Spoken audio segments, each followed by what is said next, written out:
Sure, Percy, thank you so much for giving me time. Good to see you here. Thank you.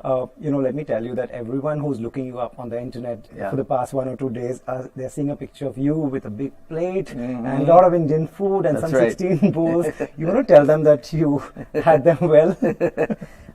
Listen, I'm Italian. I love food. That's how I interact with life, is through food. So I never like to waste a meal. In India,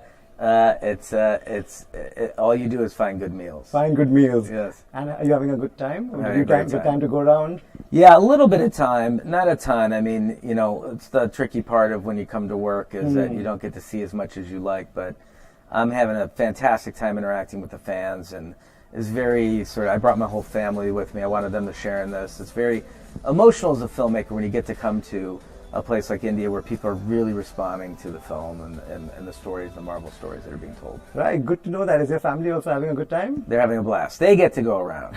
They get to go around and you have to work. Yes. Your film is releasing in different languages. I know, of course, US is your home market. China is a big market. Where does India stand on the entire map? I mean, India is a massive emerging market. I mean, it really, the success that Infinity War here had was unprecedented. And I think Marvel is growing very quickly here, and we made it a mandate, my brother and I, that we come to India for the press tour because of the response to Infinity War, and this is actually the first stop on the entire press tour is here in India, and we're not even done with the movie yet, and I got on a plane to come here. Right. We saw you with A.R. Rahman. Did you? I mean, were you aware of his work before? Oh, of course. I mean, he's Academy Award winner. Yeah. I thought the track was fantastic, and it really embodies the spirit of the Avengers, the notion of fighting back and standing up for what's right. Right.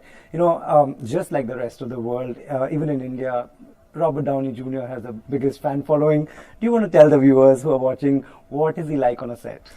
He's amazing. I mean, I think a lot of people think that he is Tony Stark in real life, and I think in a lot of ways he is. But when you really get to know Robert, he's one of the warmest, most generous people that you can hope to be around. He's very entertaining to be around. He can make the whole crew laugh all day long, and he hosts lunch for all of the actors every day. Wow. He'll hire musicians to come play. It's very hard making a movie. The hours are very long. Yeah. It's intense. Sometimes a lot of stunts can be very physical for the actors, and he just finds a way to make it very comfortable. But he also has an extreme level of professionalism. Is he a party starter?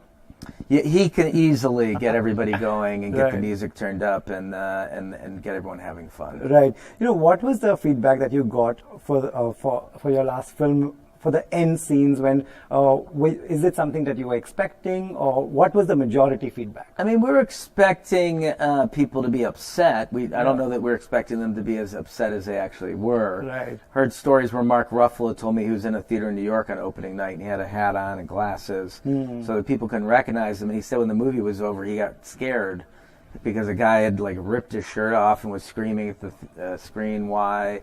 And, people didn't leave for 15 minutes after the movie. They were arguing with each other, and he said he snuck out the side of the theater. So I know there's a lot of intense responses, so let's see how... Right. Does all these stories, do they add pressure? Because looks like a lot of responsibility every time you make a film. It can be a lot of responsibility if you let it be. You have to, I think, shut out all of that pressure because you make bad decisions under pressure. Our job, really, and the way that we look at our work as storytellers is to please ourselves. Right. To tell stories that excite my brother and I, and you hope that the audiences are as entertained by the story as you are. Right. So every time your film comes, there are all kinds of talks that this actor will be killed because his contract is getting over. That one, whether it's Chris or Tony Stark. Should fans read this much into a film, or would you prefer they just sit back and enjoy it? I think they should sit back and enjoy it. I mean, when I grew up watching movies, it was you would go to the theater without a lot of information. Right. And I think that that's the best way to hear a story, is to not know where the story's going. And it's hard to say what is true and what isn't true when you hear all this information. Right. We try to be very protective of the material, and we're not going to let people know what the truth is until they go to the theater. How do you manage that in today's day and age where mobile phones are everywhere? I mean, I think what it is you're very protective with the script. None of the actors have read the entire script. very few of them know actually what's going to go on. And when we have big moments on set, we clear the set, and there's very few people on set that see what is actually happening in the movie. And there's a lot of tight security, and that's how we do it. And I think that people can't accidentally spill the beans if they don't know the story. Right. There must be a lot of people who must be getting to know you and getting close to you, trying to get some information. Has anyone managed that so far? No, I think we've been doing this now for 6 years, 4 movies. We've gotten very good at warding off people from getting information. Right. Could you tell me what is that one day like? Whenever you all shoot and most of your characters are there on the set. How do you? Whenever we have big groups of characters on set, it's a lot of fun. Right. It's a bit like a party. Everybody's there. They're all, they're all very good friends. They've all been working together for years. So I think it's always exciting when they get to be together. And also, you're talking about when you were watching movies back in the days, there wasn't that much information. Today, every kid knows the box office numbers, and this film made these many million and that many. Is it healthy, or should they just not be concerned with how much money a film makes? Well, I don't know why you should be concerned, because it's just that's sort of a superficial metric for judging a movie by. I think that did you love the film? Did you love the story? Were you moved by the story? Do you want to watch the story again? Those are the reasons that you should care about and support a movie and judge it by. You don't have to listen to other people. You don't have to listen to social media critics, money, whatever it is. Did you enjoy the film? Right. Also, yesterday I was watching the press conference. There's so much detail that everyone watches every poster. Do they read too much into it? Because I saw someone asking, why are these characters looking into the lens, and why is there a number in the trailer?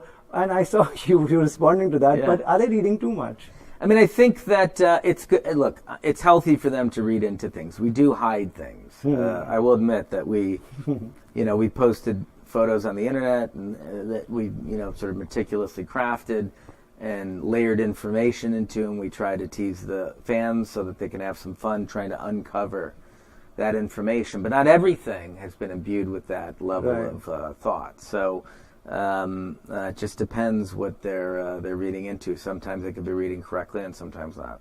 Are you also reading everything written about your movie? It's good to get feedback so you understand how people are thinking, what the fans are feeling and thinking. But I try to avoid the internet, especially when it gets close to when the movie's coming out and after the movie comes out, just so that I don't get too much noise in my head. Also there are all your characters have different fans and fan clubs. A lot of times they're fighting with each other. That's right. Have you read that? What do you want to tell them? They all have different points of view. That's why you can't really be influenced by the fans, because they all want something different. Right. And you can't please everybody. So you just, like I said, we just make the movies to please ourselves. And then we hope that everyone else is entertained. Right. You said India is a good emerging market. If we talk about Indian talent, have people like Rahman, people like Priyanka Chopra, Frida Pinto, have they made a significant mark in Hollywood? I think so. I think that the world is certainly paying attention. And, the mere fact that we're talking to Priyanka is, just illustrates that she has reached international stardom. And I think... the world is just becoming smaller and smaller. Right. And it's easier for everyone to access each other's cultures and appreciate all the celebrities that come from each culture. And I think that everyone's interested in telling global stories now, which I think is fantastic. Right. I know you said that, at the press conference also you're talking to Priyanka. I know you won't say anything, but will it be a film? Will it be a brand? I don't want to say it's, and by the way, to clarify, it was not Marvel talking to her, it was my brother and I. Yes. About something we're producing. So. I don't want to say either way. I feel like it jinxes projects when they're not done yet. But it's a big project. Looking forward to it. Lastly, before I go, what are your takeaways from India? What do you take back? I love it.